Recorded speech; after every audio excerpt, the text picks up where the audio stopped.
ஸ்ரீமத் பிரம்மாண்ட புராணம் 16ஆம் அத்தியாயம்.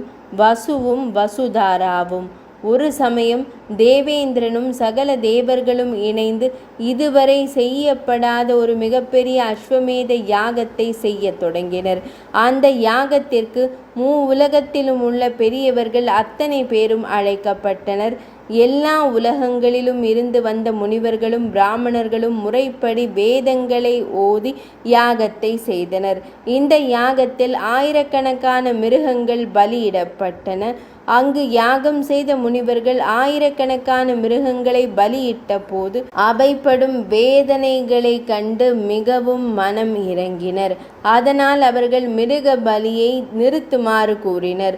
ஓர் உயிரை கொலை செய்ய எந்த மனிதனுக்கும் உரிமை இல்லை.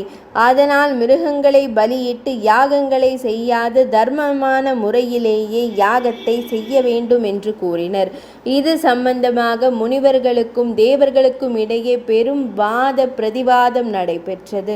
அது முற்று பெறாததால் நீதிமானான மன்னர் உபரிச்சரவசுவை நடுவராக நியமித்து நீதியான முடிவை சொல்லுமாறு கேட்டார்கள். மன்னனான உபரிச்சரவசு தேவேந்திரனின் நல்ல நண்பன்.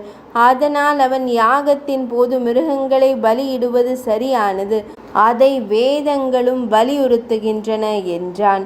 அதனால் கோபம் கொண்ட முனிவர்கள், நீ நடுநிலையாக நின்று தீர்ப்பு கூறாது தேவேந்திரன் உனது நெருங்கிய நண்பன் என்ற காரணத்தால் தேவர்களுக்கு சார்பாக தீர்ப்பை கூறிவிட்டாய். அதனால் நீ பாதாள லோகம் சென்று யாகத்தின் போது அளிக்கப்படும் நெய்யை உட்கொண்டு வாழ்வாய் என்று சபித்தனர். நெய்யை வசு என்றும் கூறுவர்.